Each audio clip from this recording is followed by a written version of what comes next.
ஐயையோ! என்ன இடமே காலியாக கிடக்குது.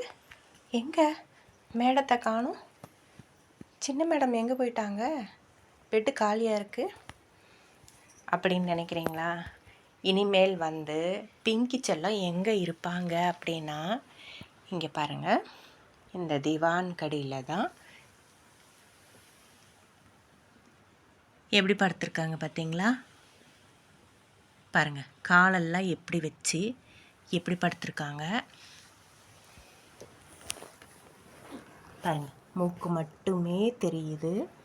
எதுக்காக இனிமே இவங்க இங்கே தான் இருப்பாங்க அப்படின்னா, வெயில் காலம் வந்துருச்சு இல்லைங்களா? வெயில் காலம் வந்துட்டாலுமே பிங்கி மேடம் பெட்டில் படுக்க மாட்டாங்க. இனிமேல் பிங்கி செல்லம் இங்கே தான் இருப்பாங்க.